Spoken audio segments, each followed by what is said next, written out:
Oh, it could be a lot better. Ah, sure. Okay, follow me on back. Shawn. Reach up.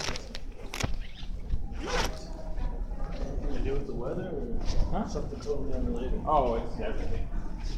It's weather included. Don't mind it. Oh, right here. Oh, Yeah, good. It happens every day. One of these days, I'm just gonna let it happen and just sit down and just wait. Like, see if they notice.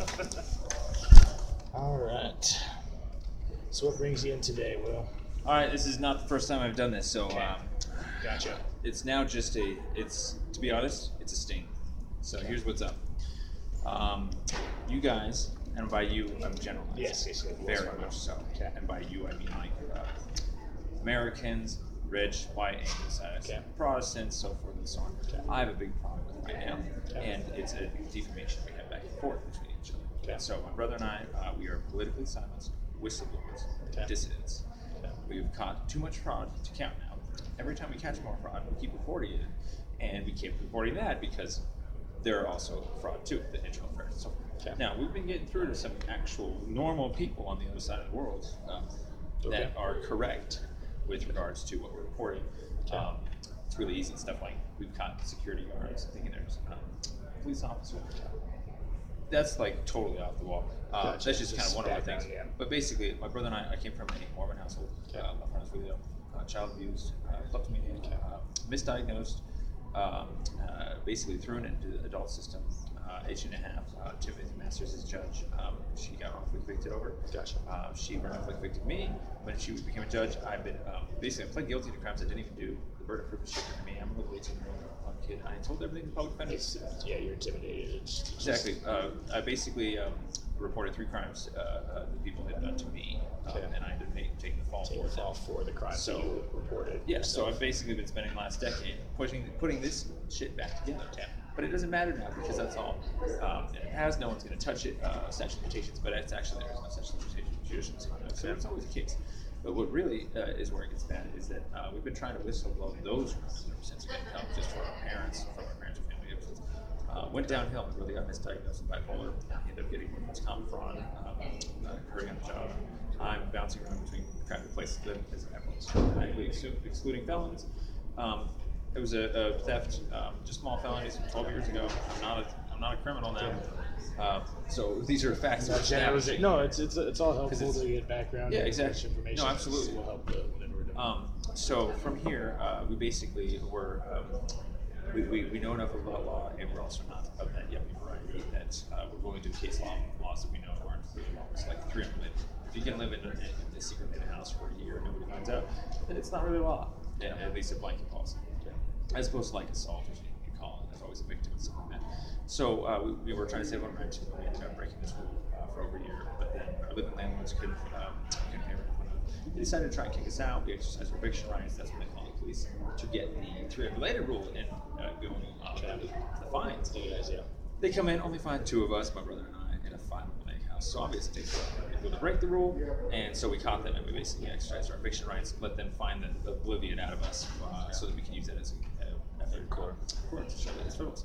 So we did all that, but it took us several months on the streets for a while. We lost our job in places around the same time, just no fault. I got assaulted in residence. I have a medical illness that I got a huge tumor in my stomach through my chest. So I've got a medical hernia. It's really simple. It's going to take it easy, but it's also very debilitating. So from there, we're putting together this paperwork. We thought it was fine. We tried the shelters. We've tried the shelters in the past. I'm not much of a homeless person.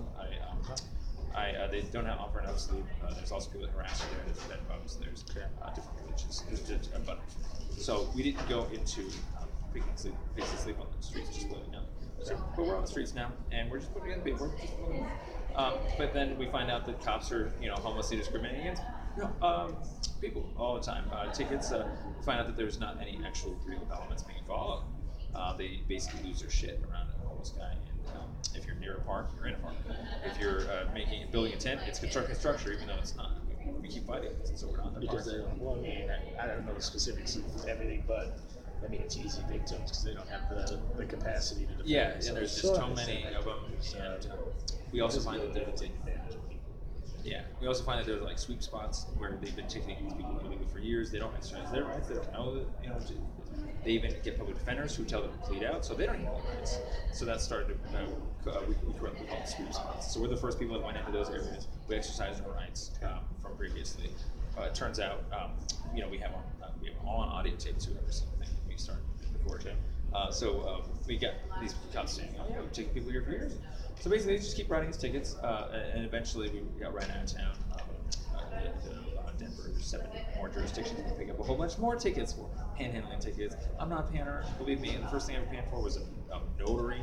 I can go get a computer job. I'm just really busy on paper, and it's really important paperwork. And this basically, we're regularly catching felonies now. Officers lying, two-faced, flip-flopping regularly, asking for their tickets back, ratifying their illegal behavior to try and push it through. I've been actually a couple of times convicted of actual stuff that later I can prove actually I'm not. So, in a nutshell, we've caught too much fraud. We're really, really behind. Our van just broke down to long bullets.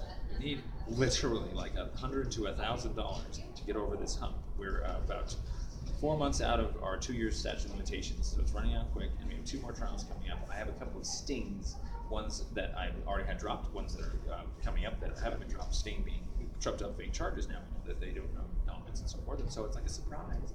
And it works and so forth. So we're really good at what we do. Successful, too successful. And now we're literally talking to strangers every day to see how much help we can get, period. It's a finite loan. If we could do, if I could get the paperwork together and put something on GoFundMe, I probably would do that or something like that. It is absolutely not going to be secured without any sort of, I mean, we have a van, but $1,500. But we also have refugee status and stories and evidence, and if people really wanted to see it for themselves, they could. If you wanted it to off the books, go ask your boss, hey man, do you have a couple extra $100? This is a weird one, it's a loan, but it's like a micro, like third world country. I'm literally coming to you, arms open. I'm walking to my bus stop to go back to Longmont. I got nothing, man. I got nothing. No, I totally I totally feel for you. But we have so much juice. I'm not interested about the money, but we already won all the trials. We have like 24 trials we already won, and so we're really good. And then all we have to do is turn around and do their countersuits, the 42 USC claims, when I've violates the Fourth Amendment rights and stuff like that. So there's no issues under the law, but that's why we get so defamed is because we haven't gotten attorneys, or we're turning into attorneys. And so our family hears that, and I'm like, yeah, right, that's not true. Cops won't touch internal affairs, won't believe us, and so. Well, it's just not in their interest to. They just can deny everything. Yeah. I gotcha. But there are some stings that we've gotten through that we were so successful in, and it was so black and white that they couldn't lie, racketeering, and they had to take it, and the internal affairs had to punish it and stuff like that. And so we have those too. Gotcha. And so we are literally about to turn in. I kid you not, it sounds crazy, but crimes against humanity, homeless human trafficking, discrimination, genocide, ethnic cleansing. Just hate crimes, just absolute. We're not homeless, so that's how we know it's a hate crime. It's like we're like responsible. We go there ahead of time, use maps and statutes and plats. And we have 400 recordings, and we literally can't get to it. It's just sitting in our van, and our van is in Longmont, and we are trying to pan. It's good weather right now for panning. People are a little more generous and it's cold. I would hope so. I mean, and like I know. In terms of like my background, my history, credit-wise, I only have bad credit because of a couple of bills of, I think medical and or some really, really old stuff of just that related to the 12 years ago, the checks that stuff like that. Whether it was legit or not is what it was on. Yeah. From 12 years ago. Yeah, I have no credit. I don't use credit. I don't need credit. I don't want credit. I don't like the system. I don't like being barked to establish credit. It's just getting used against me. Yeah. But I also don't have any friends or family that that aren't in the same sort of paycheck to paycheck boat and or are willing to help on this crazy shit. So it's like a personally to you, man, and to anybody else that you know, I shit you not. If you actually saw this audio video, you would probably be as disgusted as us. No, I agree, and I'm very much into that. I very much respect what you guys are doing because I know that stuff goes on a lot, and there's a lot of people that just can stifle this, in the system and stifle it, whether that's in government courts, anything that allows these things to go on. And I really respect what you guys are doing. We're a wrench. So, but it's off the books. Yeah. And No, so I understand. that's why no one will touch us. That's why I even came in here just like I said, to sting you guys, because I already knew halfway, because I've already done this before, and that is that if you guys wanted to help me, you could. I know you have money. I know you have off the books policies, so forth and so on. Well, I'm just gonna let you know we're not gonna be able to. I'm not can't trying or you to, won't. I can't. I mean, unless it's my personal money, in which case, if I give any funds here, including if I take a quarter off the ground, I risk my job, which then risks my life. So you can't give someone personal money on it? No, the only way we can do that, and this is very strict. And I was gonna let you know. No, they can touch money, but it has to be documented. It has to be in the drawer. But from a personal friend to a personal friend, that's not a policy. They literally can't. If you walked over there and gave me money, and they saw, would they fire you?